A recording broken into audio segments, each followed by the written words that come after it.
Well, as we come to the final part of our series called David, we come today to what I think is, and I think you'd agree, the most familiar part of David's story, most familiar part of his life when it comes to maybe some of us or maybe all of us. Now, it doesn't mean it's the only story we know. It doesn't mean we think about this and then move on when it comes to David, because there's so much about his life that matters to us as Jesus followers today. But I do think if I were to say, tell me the first thing that comes to mind when I say the name David, most of us would say, how about Goliath, right? You know. So David and Goliath, what we're going to talk about today, his battling this giant, I think it's very, very familiar to most of us, if not all of us. Probably a first place we're going to go. Now, I say that in part to say this. In our culture today, I think this is also a very familiar story as well. I mean, people who don't go to church, people who don't read the Bible, people who don't know maybe anything about the Christian faith, okay? At times, in the midst of our broader culture, there will be people who are like, man, that was like David versus Goliath, right? I mean, part of culture today. With college football just around the corner, professional football just around the corner, high school football just around the corner. Honestly, if you're at home, if you're here, how many of you are like, man, I don't like that this is coming again. It makes my spouse kind of irritable. It's a waste of time. You brave enough to say, I don't like this season. I know I'll have an organist at the second service who will raise her hand. I see, it's okay. It's okay. But can't do anything about it. As we journey into this football season, somewhere when there's a matchup between the little guy and the guy who's a prohibitive favorite, somewhere in some way, somebody will say, especially if the underdog wins, man, David and Goliath matchup, man, look at how David defeated the giant. Now, maybe it's only one person announcing a game in one place in this entire nation, but somewhere in the midst of culture, that image is there. When we think of the Olympics just kicked off, and I heard about one swimmer in particular, I can't remember the name, but I believe the country was Tunisia. He wasn't supposed to win, you know, huge underdog. And even if his Goliath was simply overcoming what he had to do in that race to win it, man, that was a David moment in terms of his victory. In the Olympics, time and time again, there will be people thinking, whether it's an individual sport, a team sport, there will be people thinking, wow, look at how David is coming up against Goliath, and they'll especially think that way. Just in general culture, if the victory is won by, again, the little guy, so to speak. Now, I share that for this reason. Because one of the things that can happen when a story like this just becomes so familiar, right? Not only when we are here, but even when we're just out in the midst of culture. One of the things we've got to look out for when that's the case is this. What often happens is this. Whenever we come to this story, feeling like we know it so well, because we hear about it, it's familiar to us, problem is because of that, sometimes we'll come to this story with such a narrow focus, right? We'll think, oh, I know everything I need to know about that. Let's move on to the next story, right? Because all we think is surface level, David beat the giant against all odds. Truth is, there is so much more here than culture would notice, or than we oftentimes would notice if we just give it a surface look. So here's what we want to do today. We want to go deeper. We want to explore together today some things that truly can help us, hear this, when we face our own Goliath today, when we face our own giants today. Because here's what's real. If your life is anything like mine, here's what's real. We still face giants today, don't we? Now, correct me if I'm wrong later, but I think I can assume this. Your giant today, my giant today, will never be 9-foot tall Philistine warrior, right? That's not going to be the situation for us. And yet, giants will come nonetheless. They will. Some of you are facing maybe something significant right now. We still face giants today. They just come in the form of things like this. An elderly parent who's sick, who's really struggling, and we're battling the giant of, okay, how do we care for them, man, like they cared for us for so many years? Or maybe a giant that sometimes some are battling has to do with a marriage that's struggling, a marriage that's falling apart. As much as both parties want to hold it together, they see it as impossible, right? Talk about a giant. For some of you, even now, the giants you face kind of come in the form of a financial crisis, a lost job, maybe a medical diagnosis, not good. But whatever our giants today might look like, here's what we want to do today. We want to take away from this particular passage, this part of David's story.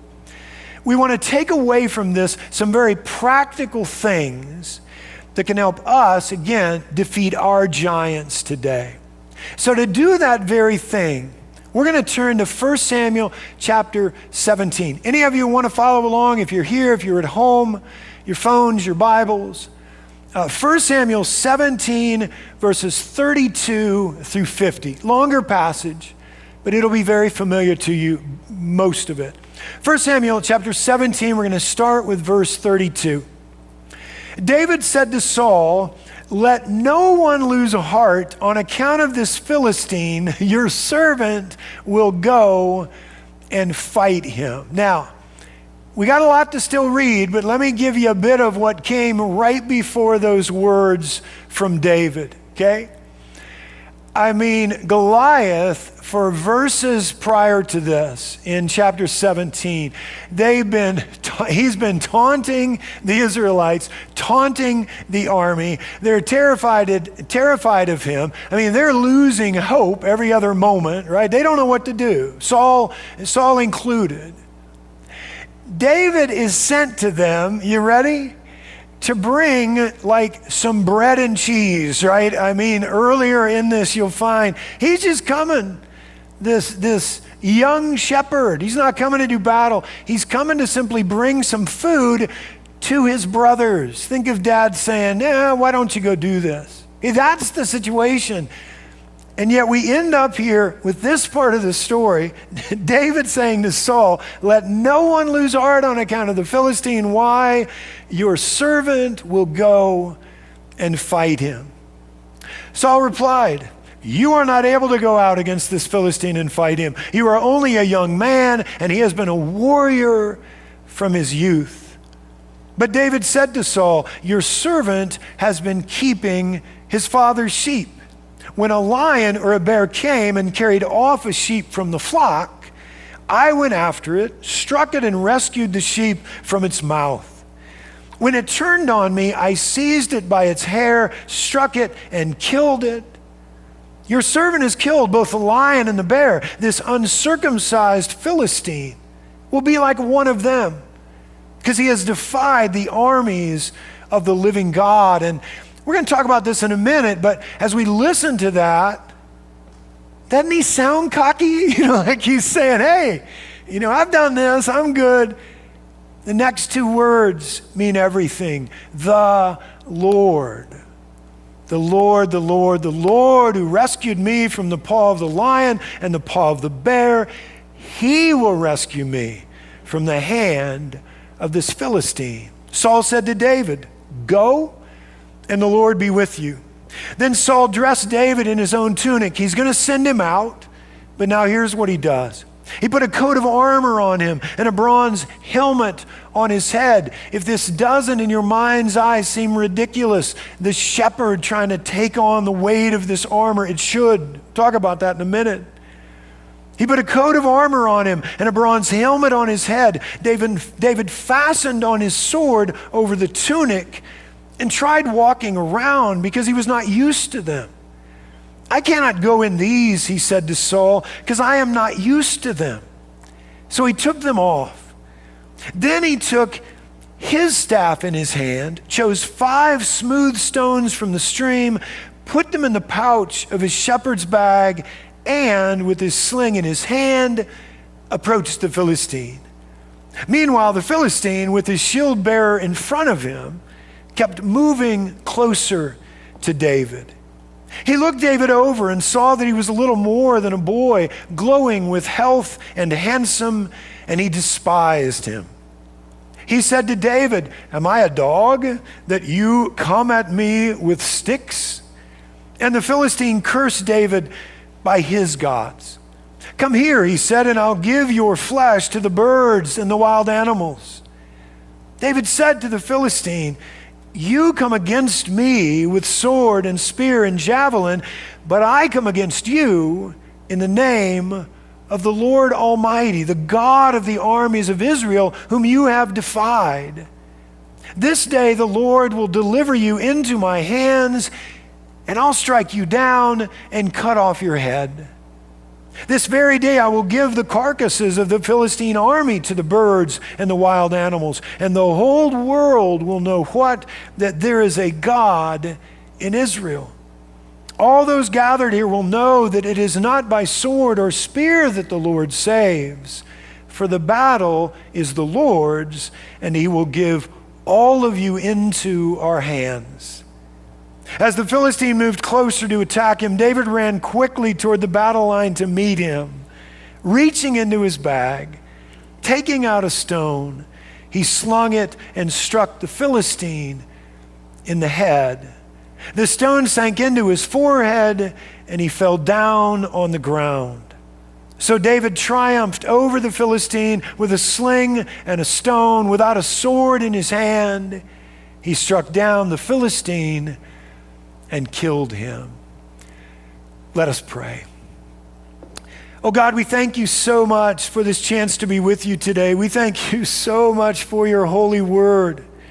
Now speak afresh to our hearts this morning as we journey into this more deeply. God, tell us as only you can. You know where we are in our journey. So tell us as only you can what we need to hear, that growth, that transformation more and more might be ours. We pray all this in the name of Christ, and all God's people said, amen.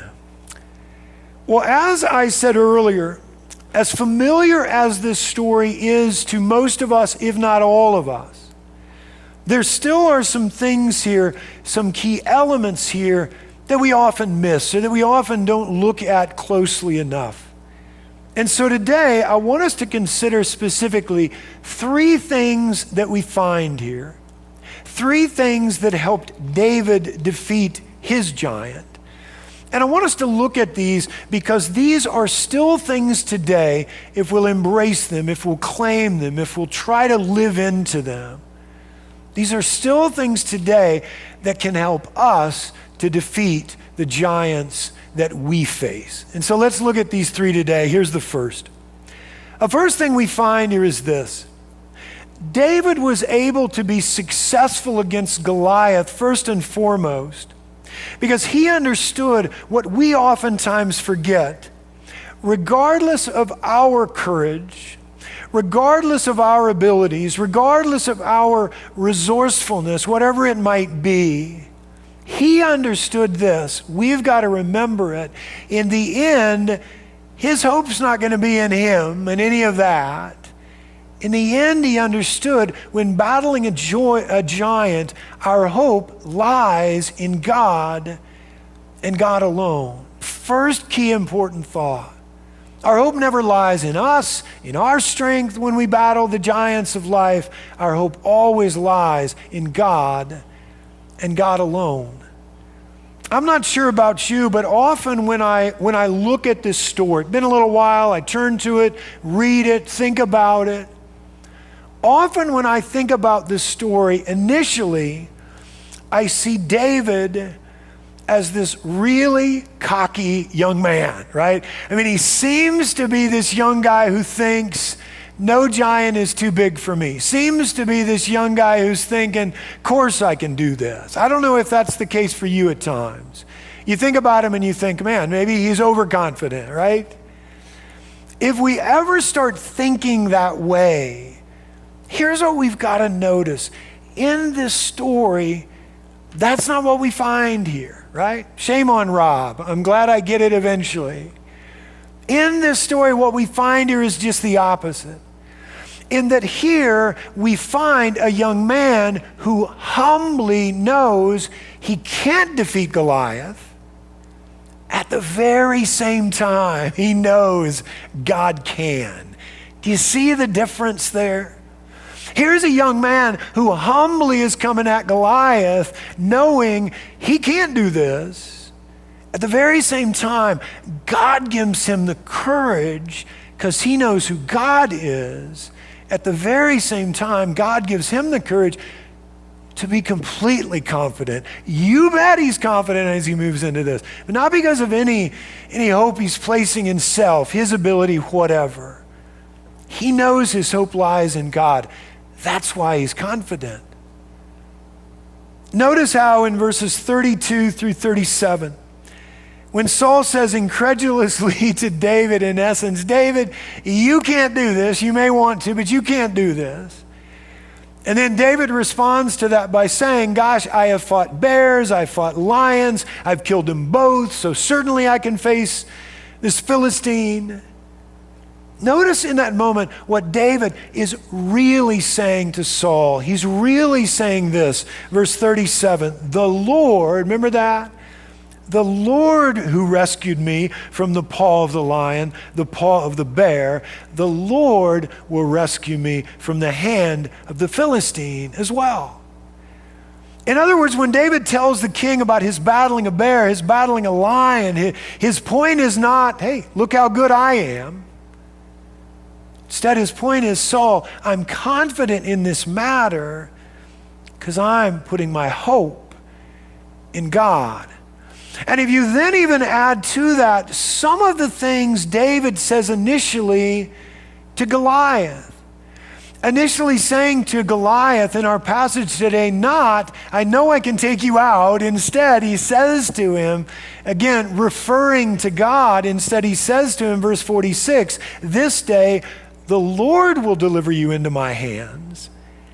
You mix all of that together, and instead of seeing a cocky young man here, you find this instead. Here is a wise young man who knew what we've always got to remember. In the midst of every battle, our hope lies in God and God alone. And so that's where we need to try to draw our confidence from. Emily Dickinson has a poem that alludes to this story. Some of the passage I just read, pretty graphic. You probably don't usually think David and Goliath, Emily Dickinson, okay, but go with me for a moment here. Emily Dickinson has a poem that alludes to this particular story, a poem called I Took My Power in My Hand. It's a great connection here. Here's some lines from that. I took my power in my hand and went against the world. 'Twas not so much as David had, but I was twice as bold. I aimed my pebble, but myself was all the one that fell. Was it Goliath was too large, or was myself too small? One of the things I want us to draw out of this is simply this understanding. When we rely on self, when we put our hope in self, we're always going to be too small. Can we claim that today? Recognize that, admit that today. When we put our hope in self, always going to be too small. When we put our hope in God, there's no Goliath that will ever be too big. David writes this in Psalm 39:7. But now, Lord, what do I look for? My hope is in you. And again, that's the first thing we got to always remember when we face our giants, to put our hope in him and him alone. Now, that being a first thing we've got to pay attention to here. Second thing we find here related to facing giants is this, that with God, there is always a way where there seems to be no way, right? With God in the midst of our battles, as we put our hope in him, there is always going to be a way to defeat your giant, even though defeating your giant initially seems impossible. One of the great parts of this story, I think, because you can't help but see it, envision it. And I wonder if that happened for you even as we were looking at that earlier. I love this. It's comical. One of the beautiful parts of this story is found in verses 38 and 39. When Saul, having decided to send David out, even though he knows he sends him out against all odds, notice how when Saul makes that decision, he then does this, and I think understandably. Verse 38, then Saul dressed David in his own tunic. He put a coat of armor on him and a bronze helmet on his head.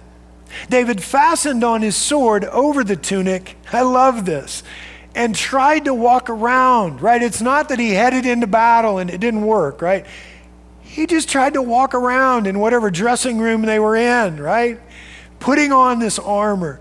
Tried to walk around because he was not used to it. Again, while this might have seemed like the right thing to do, right? Sending this guy out, gotta arm him for battle. Saul was feeling somewhat responsible here.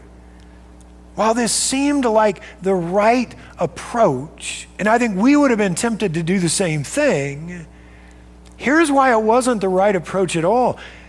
This wasn't who David was it? Wasn't who he was. Wasn't how he needed to be armed for battle. And so because of all of that, here's David's twofold response, we might say. First, he says this, King, I cannot go in these because I'm not used to them. But then he also does this, verse 40. Then he took his staff in hand. He's still arming himself for battle, right? He is, in only the way David can. In only the way God is calling him to. He took his staff in hand, chose 5 smooth stones from the stream, put them in the pouch of his shepherd's bag, and with his sling in his hand, approached the Philistine. You know, when it comes to where we end up here, I like how one scholar speaks to this. He writes this, David comes with courage. You know, we mentioned that earlier. David comes with courage not because of superior weapons or training, but because his trust is in the surpassing possibility of God's deliverance, the surprising possibilities of what God can do in the midst of this. And I love that phrase, that second phrase, surprising possibilities. I love that phrase because I think it speaks perfectly to what we're talking about here. God's ability to make a way for us, even when we feel like there can't possibly be a way forward. Another thing for us to consider as we face our giants in life is this. When we too find ourselves in a situation where there seems to be no way forward, I mean, that's the thing we're confident of. We're defeated. When we find ourselves there at times, are we able to recognize, oh, that's right, God can make a way forward? Or do we find ourselves, again, feeling defeat before we ever get started? Guys, if it's the latter more often than not, then can we today not only say we'll put our hope in him, can we also today say this, that we know he has a way forward for us? We do know that. And so in the midst of every battle, we're going to keep looking for that way forward, trusting that it's there. right? One thing to say, I'm going to put my hope in him. Another thing to say, God, I know beyond a doubt, even though I can't see it at times, I know you've got a path forward.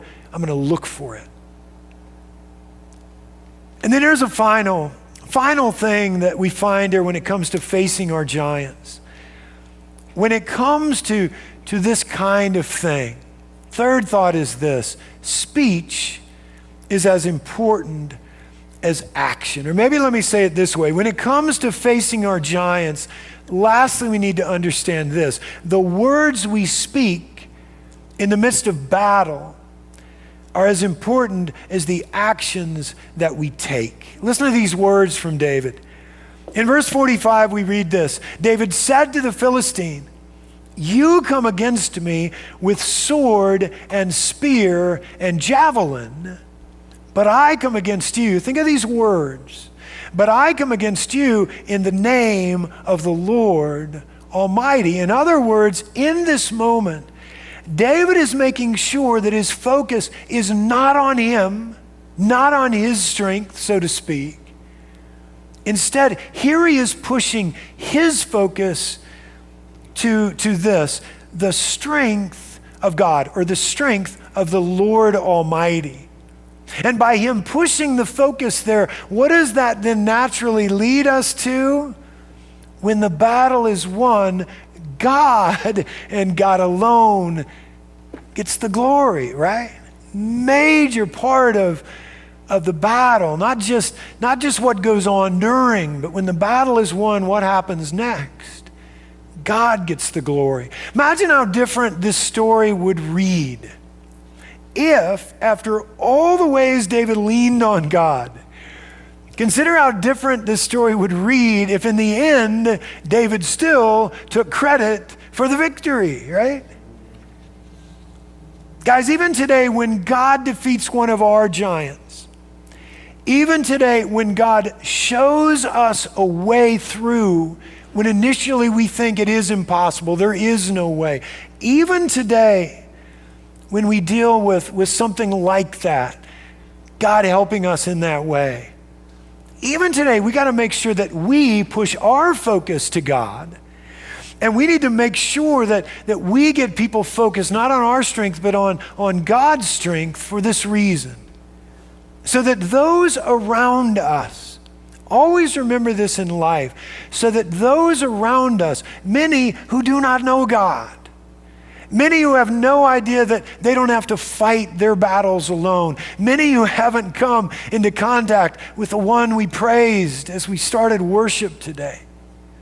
We need to always, in the midst of our battles, and especially when the victory is won, we need to point people to God, not us, so that they then might begin to see this, that there is a God who wants to help them battle their giants.